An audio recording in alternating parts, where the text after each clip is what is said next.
Doctor Usha देव के कहानी संग्रह में आज की कहानी है बस्तर मोचल, जिसका अर्थ है बदन पर लंगोटी भी न रहने देना। कहते हैं वर्तमान में मग्न रहो, भूत को बिसरा दो और भविष्य की चिंता ना करो।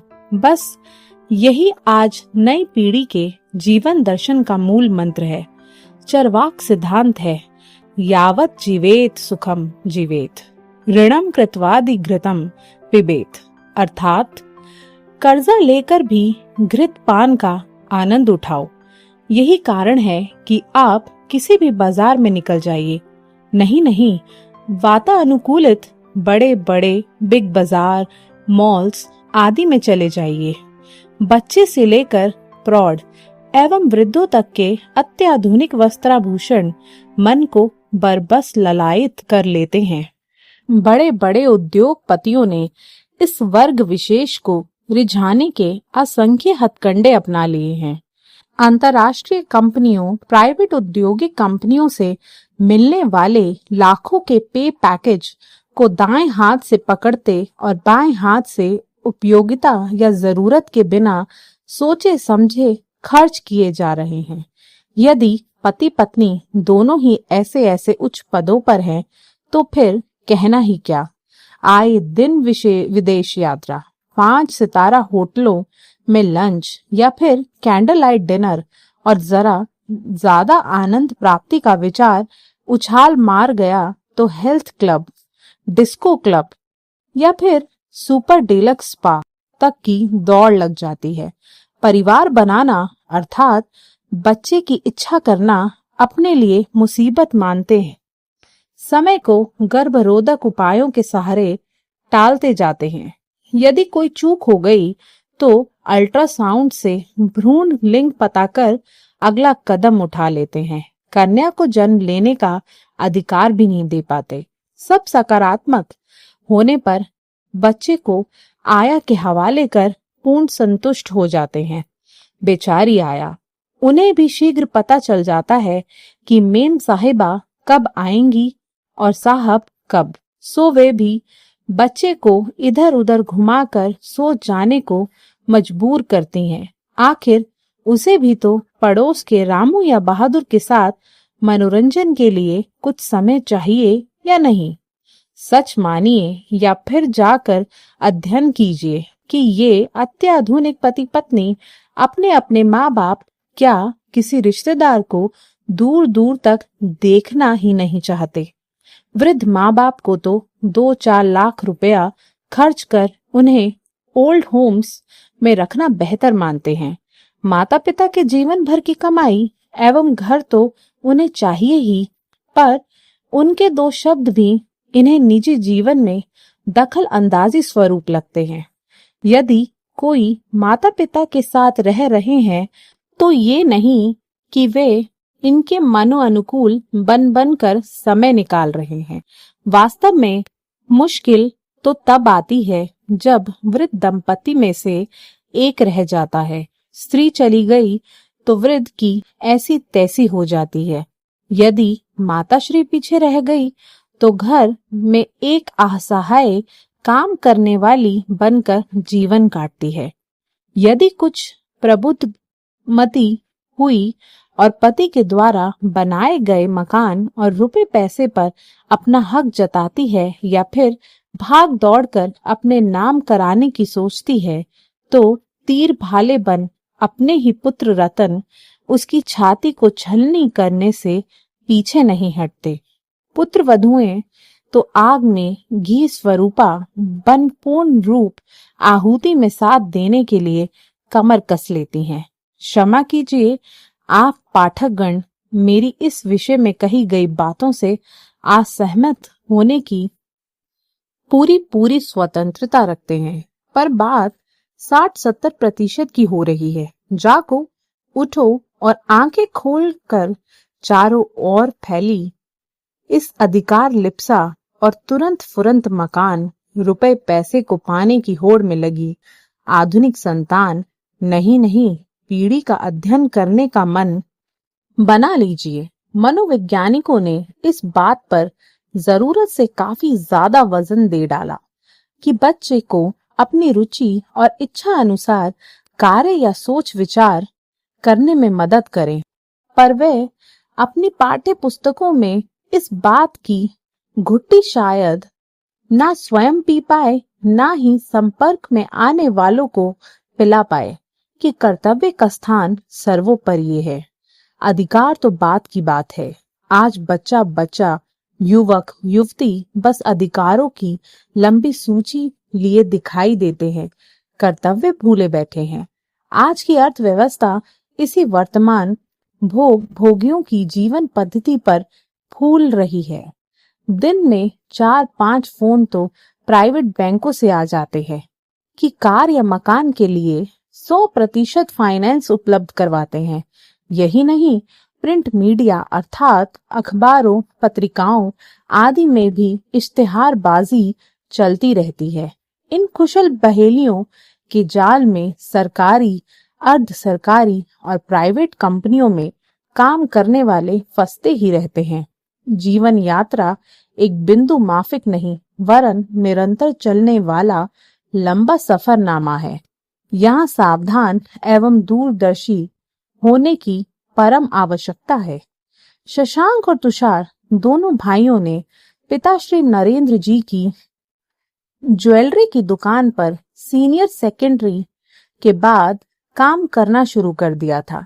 वे दोनों इस व्यवस्था की बारीकियों कुछ एक वर्षों में समझ गए थे। नरेंद्र जी की नरेंद्र एंड सन्स नाम से मोरी गेट में दुकान थी। ऊपर की मंजिल पर रिहाइश थी। बहन कमलकांता का विवाह एक ज्वेलर्स के पुत्र सोमदेव से हो गया था। दुकान की पहली सीढ़ी पर पांव रखते हुए व्यक्ति की भाव भंगिमा को समझने में उनसे कभी भूल न हुई थी। कौन चोरी का माल बेचने आया है तो कौन केवल विंडो शॉपिंग के विचार से। दिनों दिन वे दोनों ये सब भांपने में सिद्धहस्त होते जा रहे थे।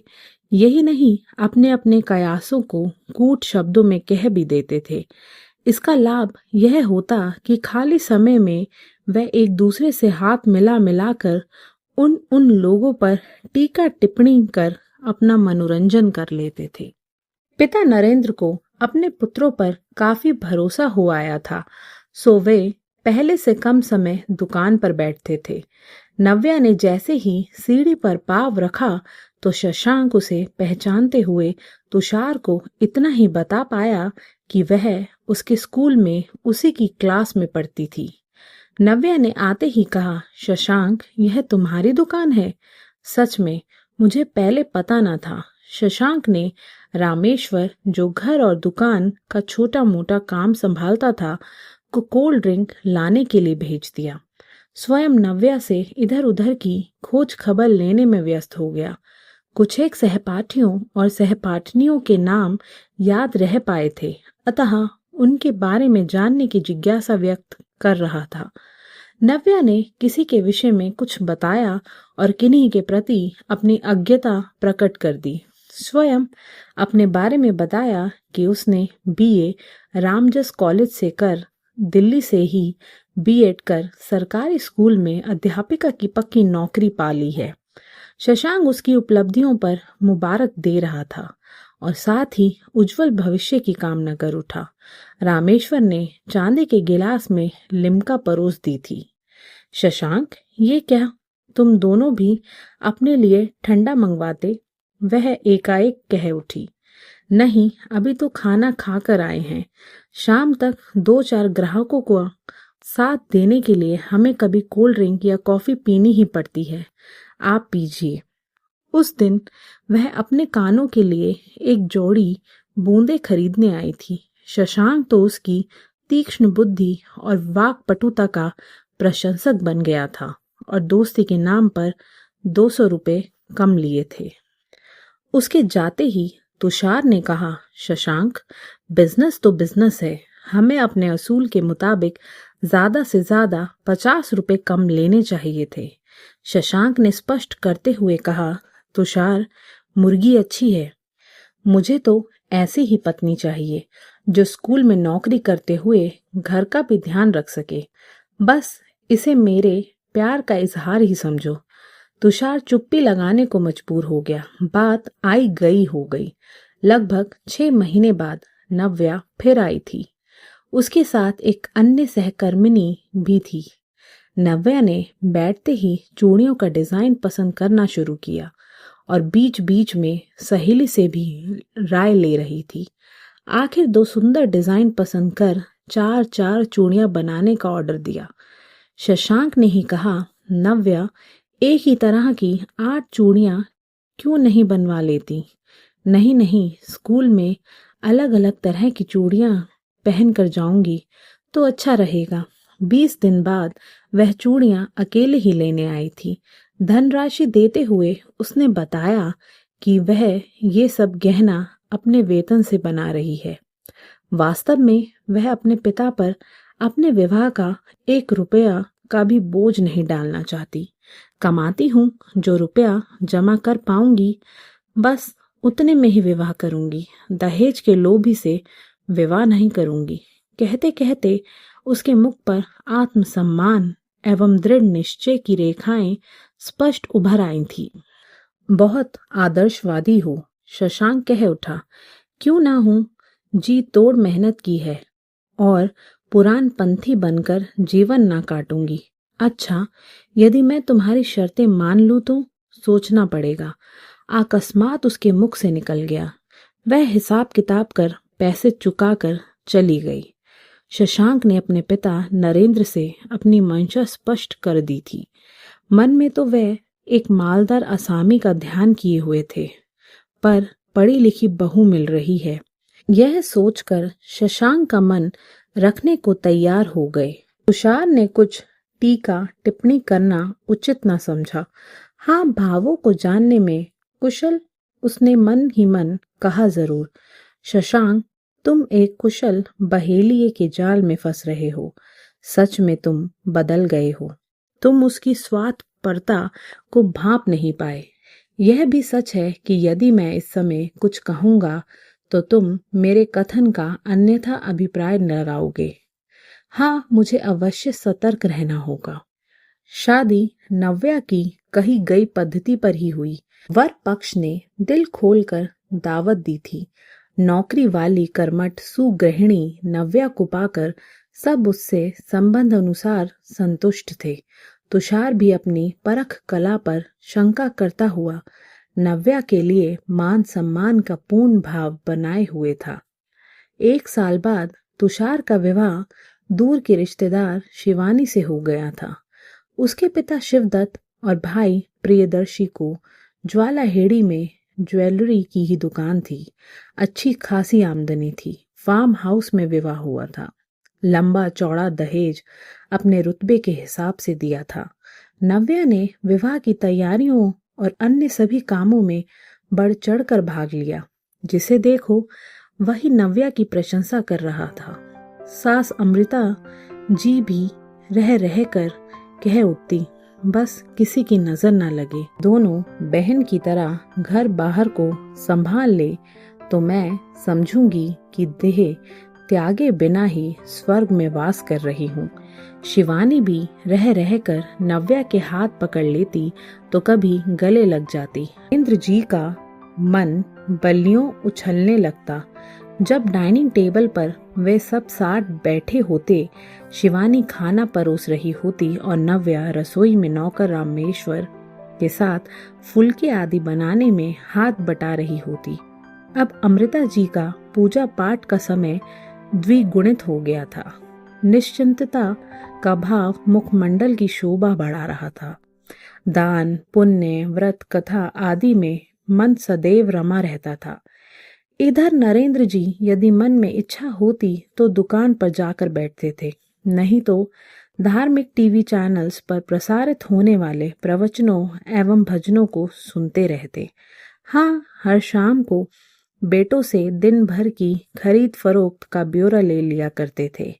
2-3 साल में ही इतनी भी दिलचस्पी ना रह गई थी। बस एक ही विचार आता, अपनी गृहस्थी और कारोबार खुद ही देखें। घर बैठे ही वानप्रस्थी और सन्यासी का सा जीवन जीना बेहतर है। नव्या सुबह स्कूल जाने से पहले एक सब्जी बनाकर आटा गूंद देती थी। रामेश्वर सबको बेड टी दे देता और नव्या के लिए एक ब्रेड पीस पर कभी मक्खन तो कभी पनीर लगा देता था। 2 फुलके और सब्जी लंच के लिए पैक कर देता था। दोपहर को एक सब्जी, दाल या रायता बनाता और सबके लिए फुलके बनाता। रात के भोजन की तैयारी रामेश्वर, नव्या और शिवानी मिलकर किया करते थे। हंसी खुशी समय पंख लगाए उड़ता चला जा रहा था। नव्या की पहली संतान बेटी नुपुर हुई। नव्या के मायके से गिफ्ट्स तो आए ही थे, शिवानी के मायके वालों ने भी बढ़ चढ़कर उपहार दिए। दूसरे साल शिवानी का बेटा वैद्य हुआ। घर खुशियों से भर उठा। पहली बार नव्या को इस बात की चिंता हो उठी कि उसके मायके वाले वह सब नहीं कर पाएंगे जो शिवानी के मायके वालों ने नुपुर को दिया था। वह युक्ति निकालने में लग गई। सच मानिए, पुरुष की अपेक्षा नारी अधिक व्यवहारिक, चतुर एवं चालाक होती है। नव्या ने अपनी गुप्त जमा धनराशि से काफी सामान खरीदकर चुपचाप मम्मी के यहाँ पहुंचा दिया। इस योजना के एक ही पहलू पर विचार किया था, दूसरा कोई दूर दूर तक ध्यान में भी ना आया था, ना ही वैसी उम्मीद थी। नव्या के मम्मी पापा, भाई भाभी और भतीजा भी जन्मोत्सव भोज पर आए थे। वैद्य के लिए उस सारे सामान को देखकर ही नव्या की भाभी प्रवेक्षिका अचंभित हो उठी। वहां तो दिल पर पत्थर रख मूक रहने को बाध्य हो गई, पर घर पहुंचते ही उसने कलेश खड़ा कर दिया। उसका कहना था कि इतना तो नुपुर के समय नहीं दिया, ना ही उसके बेटे आकाश को। हमारे लिए तो कंगाली छाई रहती है। वहां कुबेर का खजाना लेकर दौड़ पड़ी। बहू प्रवेक्षिका उठते बैठते सास ससुर का जी हलकान किए दे रही थी। मजबूरी तो यह थी कि सास सच जीवा पर ना ला सकती थी, कारण बेटी की पोल खुलती और अपनी किरकिरी होती सो अलग। इससे भी महत्वपूर्ण बात यह थी कि प्रवेक्षिका सच्चाई पर भी शायद ही विश्वास करती। नव्या को मम्मी के मुख से ये सब बातें सुनने को मिली। वह भी असमंजस की स्थिति में पड़ गई थी। व्यक्ति नहीं, उसके मन की गति को समझ पाना मुश्किल है। यदि ठीक ठीक शब्दों में कहा जाए तो असंभव है। पल पल शशांक के कान में नव्या के यही शब्द गूंजने लगे, हम एक बेटी वाले हैं, हमें उसके भविष्य का भी तो सोचना है। शशांक ने ऐशो आराम की जिंदगी बिताई थी। कभी किसी विषय पर विशेष चिंतन मनन करने की प्रक्रिया दिनों दिमाग में चली ही ना थी। वह इस तथ्य से भी अनभिज्ञ था कि बेटी हो या बेटा, सब अपना अपना भाग्य लेकर आते हैं। बस हम उनके लिए घर में अच्छा वातावरण, संस्कार और मेहनत करने की प्रेरणा देने में लगे रहे। नरेंद्र जी की निश्चिंतता एवं विश्वास का कुप्रभाव शुरू हो गया था। कभी शशांक मौका मिलते ही एक आधा गहना बेचकर रुपए जेब में रख लेता, तो कभी तुषार। देखा जाए तो ऐसे परिवारों के मुखिया का प्रथम कर्तव्य बन जाता है कि वह पहले से ही बिजनेस अलग अलग कर दे। किसी की नीयत कब बदल जाए इसका भरोसा नहीं होता। इसके उदाहरण इतिहास में ही नहीं, समाज में भी पग पग पर बिखरे हुए मिलते हैं। पर कठिनाई तो ये है कि हर इंसान सदैव अपनी समझ को सर्वोप्रिय मानकर चलता है। शिक्षा लेना और फिर उस पर चलना गवारा नहीं, बस एक ही धारणा बनाकर चलता है कि उसके साथ ऐसा वैसा कुछ हो ही नहीं सकता। साथ ही यह भी सच है कि होनी को कोई नहीं टाल सकता। बस्तर मोचन की कहानी में आज के लिए केवल इतना ही। मैं जल्द आपसे फिर मिलूंगी इसी कहानी के दूसरे अध्याय के साथ। तब तक रचना सागर को सुनते रहें।